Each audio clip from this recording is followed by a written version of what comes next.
Welcome back to the 7th week of my Empires recap. Let's see what our rulers are up to. Catherine was able to start and finish the exterior of her castle, yet half of it had become corrupted if built on a certain side. This doesn't have to relate to her curse, right? Then once the exterior is complete, we are toured round and she explains her plans for each room. Scott wanted to make his own Nether portal as an easier way to get warped and crimson wood, but continued to buy some from Sausage. We are also introduced to his new fedora, which he had requested from Catherine to make. Then he did a scavenger hunt for her in his house to get her payment. Joey notices Sausage's spanner and accuses him of making one with Skeletron, when in actuality it was a kind gesture. So in return for improving his wings, Joey will get him a creeper head banner pattern. While exploring the sea, he notices a lantern trail in the sky leading to Catherine's dock, thinking she is another pirate. Just by looking, he falls in love with the pirate princess and declares that he will marry her. He steals the stratosphere for her love, yet she is deemed hard to get and sheltered as she hasn't heard of a trident or Skeletron. Nevertheless, he likes this however and is ready for the challenge.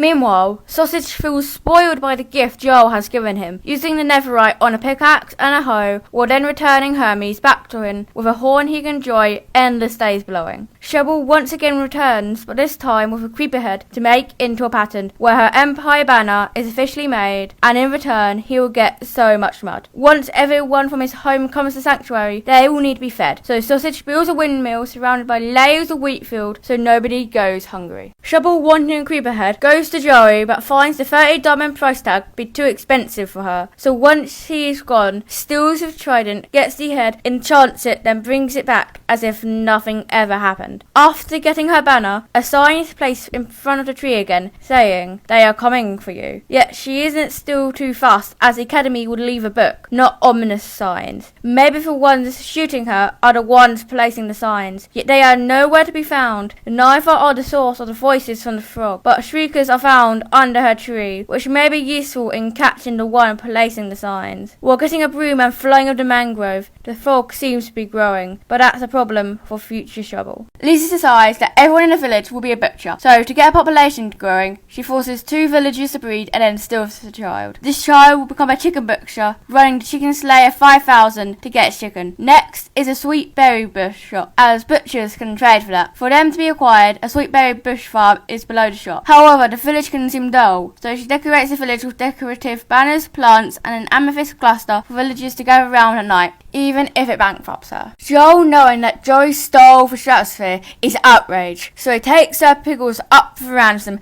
and blows up Joey's dock and ship. This is just the beginning, yet he has no shame in realising he's the villain, and likes it. After having realised his villainy, he decides to follow a Ray's Works tutorial on how to build a moss farm, which would be on top of a larger, more natural island, with then a building encasing the farm itself. Seeing Sausage's gift of a horn, he gives him some moss in return, has been blowing the horn all night. Yet the mystery on who waxed his copper continues. Yet who is this? A new person on the server? Ollie Orion Sound has joined the server and does the usual stuff of building and collecting ores. Fortunately, in his loneliness, finds a dog and names it Sausage after an old friend. Unfortunately, after being knocked into the deep dark by a goat, it dies to the warden, being laid to rest at base camp in an icy mountain. Despite this, he has to move on and complete the game, beating the dragon solo, so after calling many speedrunners, gets Cryptic Zeus on the line to help him, only to leave once in the end. Fortunately, he's able to kill the dragon without a death, collecting the egg and going back home. Yet, the end credits are so long, he finds himself several weeks in the Empire's future, noticing Pixel's bridge as he spawns back. Going back to an area he thinks to be his, he sees a sign to Dawn, thinking that people worship him. However, it isn't the place he imagined, claiming Jem's tavern and its horn. Having then met Jem, he found her weird, but a friend is a friend. Then, while being led to a place where he can leave, the ground below him collapses, eventually falling into a cage. Pixel Riffs, working more on the catacombs and getting 5 layers on stream, travels to Pirate Joe. Joel is their common enemy, and by giving the frog lights and a map, is able to take stuff from the prison marine shop. More trades happen with Lizzie getting 2 stacks of amethyst shards and some clusters, Sausage with an allay for a struck box of wood, and Catherine for 3 stacks of black and white wool, yet he later wants to investigate on her curse. But now having Ollie on the server raises the question on what to do with the bridge, as it only has 12 spots for 13